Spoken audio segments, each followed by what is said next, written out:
દુનિયામાં કોઈ પણ જે ભણતું બાળક હશે, આગળ વધતું બાળક હશે, એને જઈને તમે પૂછો કે બેટા તું દુનિયામાં સૌથી વધારે પ્રેમ કોને કરે છે, તો એ પોતાના મા બાપનું નામ લેશે.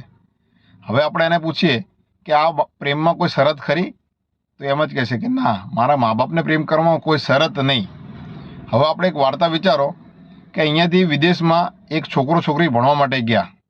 ત્યાં ભણતા ભણતા એમને ખોટી લત લાગી ગઈ દારૂ અને ડ્રગ્સની. હવે એ બંનેને એકબીજા જોડે પ્રેમ થઈ ગયો ને એ લોકોએ લગ્ન પણ કરી લીધા અને એમને એક બાળક પણ આવી ગયું. હવે સમય પહેલાં એમનામાં એક જવાબદારી આવી ગઈ બાળકને ઉછેર કરવાની.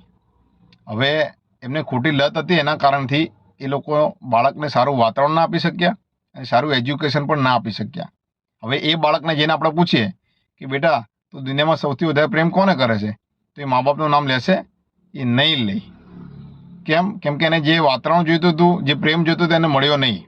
તો આનો મતલબ એવો થયો કે આપણને આપણા મા બાપ જે વાતાવરણ પૂરું પાડે છે, આપણે જે ઈચ્છા ધરાવીએ છીએ એ ઈચ્છા આપણી પૂરી પાડે છે, આપણે જે એજ્યુકેશન કહીએ છીએ એજ્યુકેશન પૂરું પાડે છે, એમને તકલીફ વેઠે છે મા બાપ, તેમ છતાં બધું પૂરું પાડે છે. એના લીધે આપણે મા બાપને પ્રેમ કરીએ છીએ. તો મા બાપને પ્રેમ આપણે આ કારણથી પ્રેમ કરતા હોઈએ તો મા બાપને પણ એક આશા હોય છે, એક અપેક્ષા હોય છે બાળક પ્રત્યે કે બાળક અમારું માન સન્માન સમાજમાં વધારે અને અમારી ઈચ્છા છે કે બાળક કંઈક મોટું થાય અને સમાજમાં આપણું નામ કાઢે, એવું કંઈક કામ કરે. આવું મા બાપને ઈચ્છા હોય છે. જો આપણને મા બાપ આ બધું પૂરું પાડતા હોય તો આપણે બાળક પ્રત્યે પણ આપણી આ ફરજ બને છે કે મા બાપની ઈચ્છા આપણે પૂરી કરી શકીએ. એટલે દરેક બાળકે પોતાના મા બાપની ઈચ્છા જરૂર પૂરી કરવી જોઈએ. વિડીયો સારો લાગ્યો હોય લાઈક, ફોલો, શેર જરૂર કરો. જય માતાજી, જય ભારત.